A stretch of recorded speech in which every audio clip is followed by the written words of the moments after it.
Windows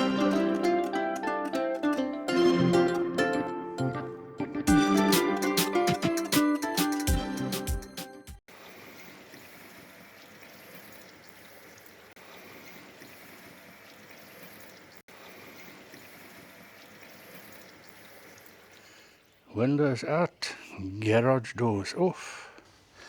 Now for good measure I just took the rear window out as well. I can see exactly the same problem. You can see the overlap is very little. And that is on all the windows. And the only place that was leaking was either that little corner or here. There was only a small wet patch here in the corner. Some wood rotten just right in that corner. This is what I replaced last time because of this window leaking, and that is still in good order. And a bit of wood rot there and a little bit here, and then this wood is wet, so I'm just going to cut a piece out and replace with new and dry wood. But yeah, it all just came from this little corner somewhere here. Because otherwise, all around, no marks on the wood of any water leaking, so that's all fine.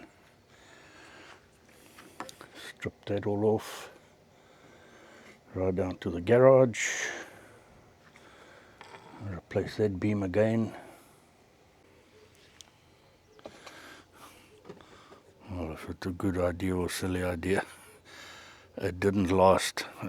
That is the weakest point on all the windows. All the windows that leaked, it was all at these little spots, at these little inserts that they've put in the corners. So I suggest if you've got a water leak on your windows in your L300, it's the first spot you check, is these corners.